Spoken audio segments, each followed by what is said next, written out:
Today is January 29th, 2022, and my family is convinced it's going to be snowmageddon, 24 inches. We're in Rhode Island, so I, on the other hand, have not found meteorologists to be accurate. So I figured, why not take my entire tool bag apart and purge stuff and see what we've accumulated over some time. So I guess this video will be in two parts. The first part is kind of like what I've got now, and then I'm going to sort through, take out dupes and in some cases triplicates, and then I'll show you what I took out, and there we go. So the main bag is a Veto Pro Pack open top extra large. I don't know if you guys are familiar with Veto Pro Pack. Started as a guy who was an electrician and wanted to build a sturdier bag for him and his crew, and it just kind of expanded from there, like all good entrepreneurs do. And these things are bulletproof. I've got several of his backpacks and other things where I kind of build a kit around a bag, grab that bag for a given purpose. So I'm just going to go through quickly what some of the tools are that I carry. Just by way of background, I do IT work, so we install racks and mount networking equipment, UPSs, ground things, pull cable, mount any kind of technology, IT hardware, install point-to-point wireless connections, point-to-point microwave connections, do very limited tower work, that kind of stuff. So there's kind of a smorgasbord in here. So I don't use these tools on a daily basis. But when I do use them, I need them, and I need good tools. So that's what I've tried to assemble. So I've got two sets of gloves, fingerless and fingered. I've got a bunch of different tapes. I love the painter's tape for putting on things and reminding me where it goes, and I can make notes on it and then just take it off, leaving no mark. Some pens, and what do we got? A knife there. On the top, I just zip tied some zip ties on the handle. I found that's a easy way of carrying a bunch of zip ties with me no matter where I go. On the side here, I've got another knife, and you have a third knife. I want to look at that. Two crescent wrenches. Looks like an expanding Torx wrench. A few Sharpies. A few paint pens for like touch up on racks if they get nicked or something. A tape measure. Yeah.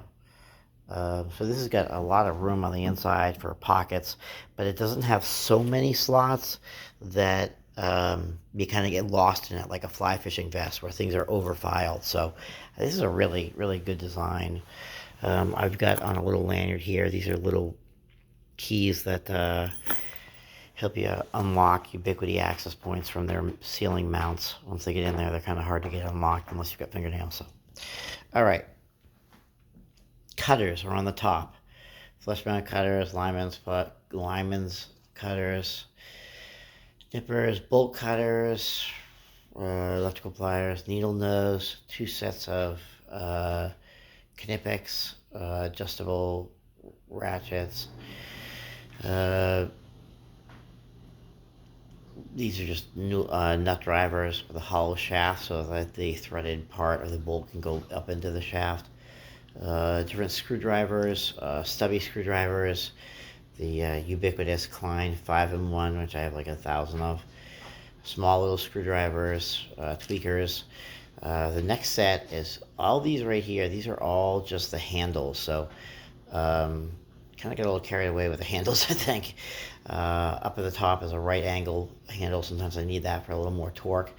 And then I've got little tiny screwdrivers that I got at a trade show.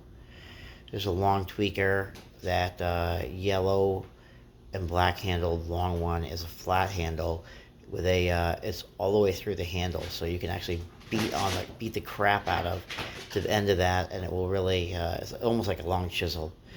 Then we've got some flatheads for doing faceplate and more delicate work.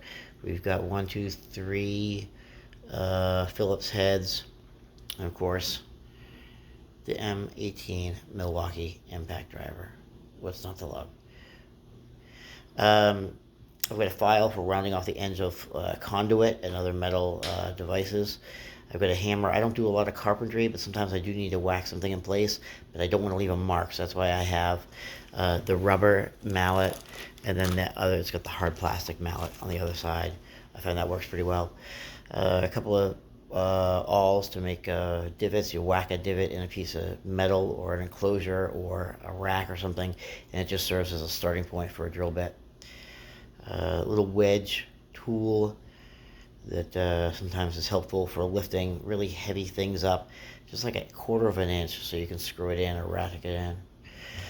This is just my RJ45 terminating gear. Sometimes I have new guys with me that don't know the colors, so I just have these little tiny laminated cheat sheets. What's not to like? I've got a couple of rags there to clean up after myself. 110 punch down, apparently 3 awls, a 3-ounce sinker for fishing wire, a blue punch down block holder, never use that, bead chain for fishing wire.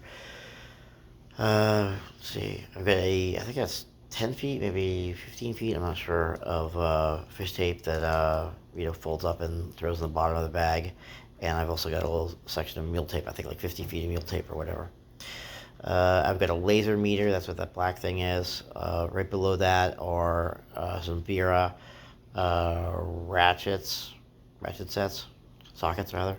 Another Vera socket set, miscellaneous Vera tools. There's something you want to find.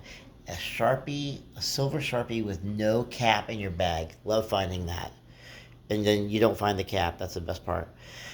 These are my ratcheting Vera wrenches. They're ratcheting on one side, and then they're open on the other side, which is helpful. There's a third crescent wrench.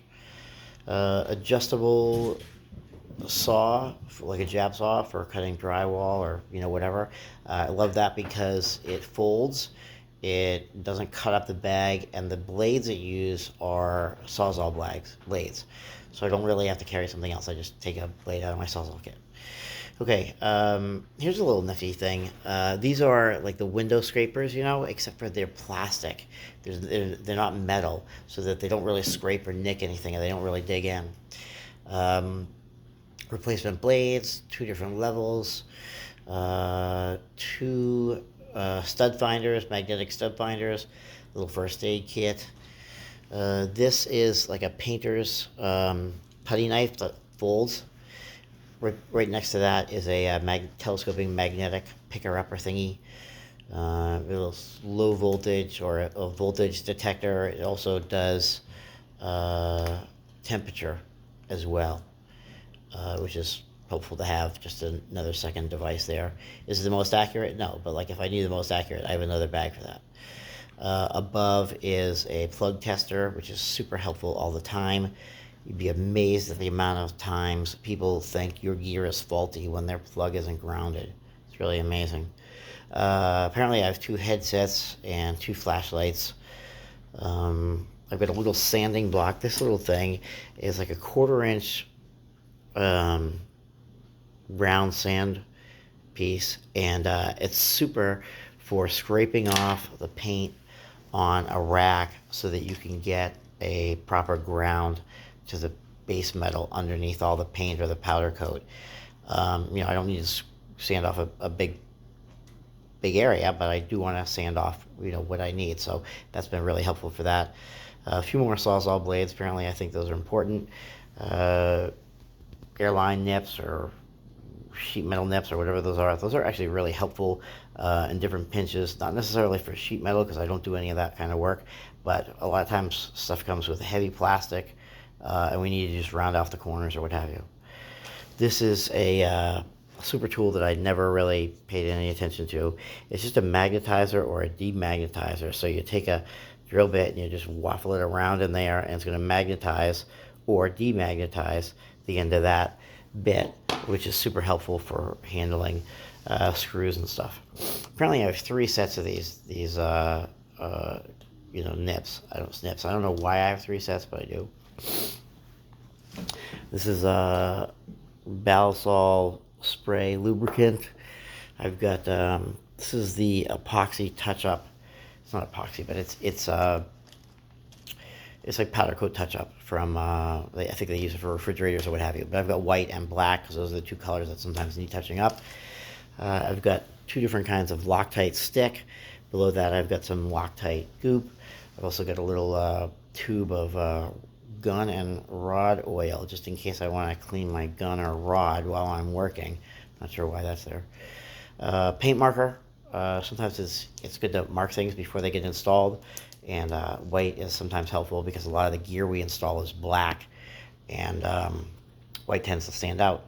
I have a Office Depot worth of highlighters, apparently.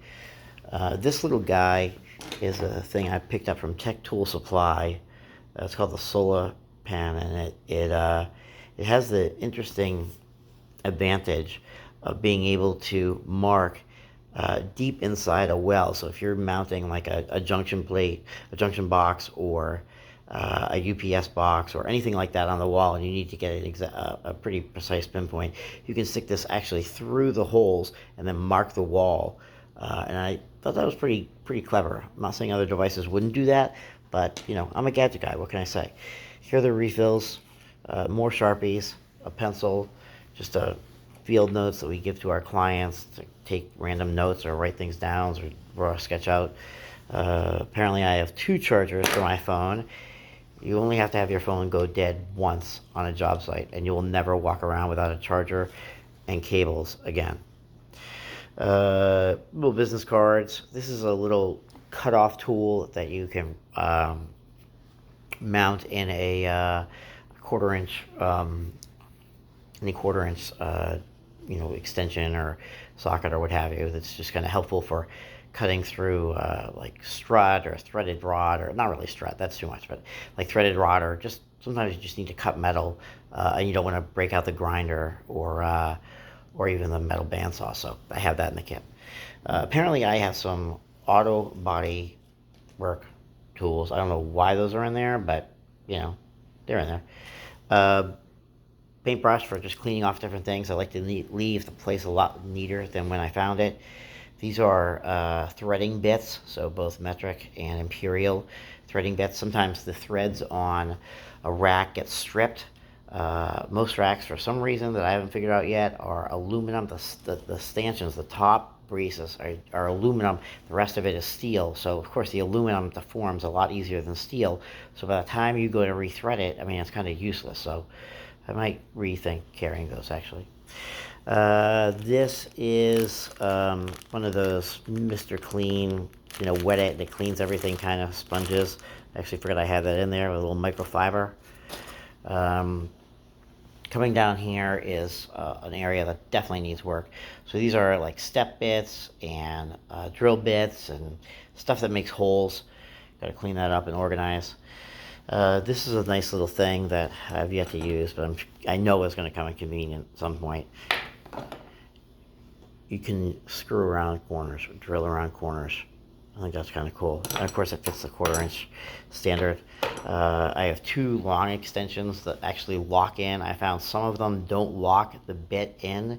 They look like they do, but when you go to pull the bit hard, the bit comes right out. So these don't do that. So I've got long ones, I've got short ones. I've got a long 12-inch Phillips 2. This is a kind of a neat little device. I got this at Tech Tool Supply as well. This end is a threaded, it's a threaded point. Basically, it's a little screw point on the end of there, and the idea is that you screw it into your cable like coax, like RG6 or LMR, 200, 240 or 400 or whatever, and then you can fish this through like a wall, and this is about the length of width of the wall. So it's kind of cool to help get things through without the cable deforming and going down into the wall. Here's some nut drivers, bits, whatever. I love these things. These are by Weha that I got at kctoolco.com. If you don't know those guys, check them out, kctoolco.com. I'm not sponsored by any of these people, but as a fellow business owner, I want to promote them. These are just long shafted nut drivers, imperial. This is a little kit for backing out damaged screws. Not that I ever damage screw heads, I'm just saying sometimes that happens. These little guys, so this is I have yet to see anybody who had this. I'm claiming this. These little blue things hold 122 LR cartridges for your rifle or pistol. And I found that they fit exactly, perfectly, a bit. And so what I did is you can get these 200-piece security bits or whatever. So one of those whole kits fits in exactly that. So instead of having to carry that big red, plastic thing with all this air and space and whatever, I just fit the entire kit in there, boom, closes up. I've yet to have one of these things open, and it goes wherever I go, and I have yet to have a fastener that I can't undo with that. So I'm pretty proud of that one. Just a paper clip, because you'd be amazed at the amount of crap you can open with a paper clip, or certainly reset it. This one has just got some redundant or triplicate of extra bits that I use.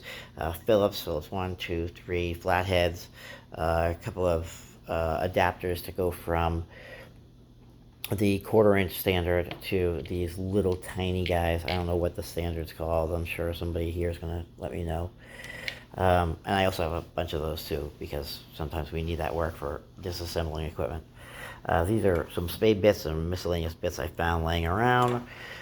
These are fluted spade bits that are supposed to cut through wood like no one's business, but I don't really cut through wood a lot, so I'm not quite sure why I have them. Little pouch with stickers, like service stickers, that I leave on different appliances and access points and what have you for people to call us back. Let's see, what else do I have in here? And I also have some of our asset tags for tagging networking gear. We try and standardize everything that we do, so we've created this standardization sheet. So if it's blue, it's data. If it's yellow, it's VoIP. If it's orange, it's wireless. If it's purple, it could be wireless as well. White is either for aesthetics or CCTV. Black is generally burial or aerial cable. Sometimes we use black for aesthetics to hide it. Green, we try and do all our security cameras in green. And red, we don't use. We don't use red because it's for fire, and I just don't want my stuff mixed up. This is my box of Michigas. Everyone needs one of these. This will save you 100 times a year. I have some cutting oil in case I have to drill through steel or whatever. I don't feel like blowing through one of my bits. And then I have this nice little thing here that helps me get BNC connectors and or G6 connectors into tight little places that I used on one job and for whatever reason have decided to carry with me for eternity. So let me give this a little clean over, and then I will get right back to you guys. Thanks.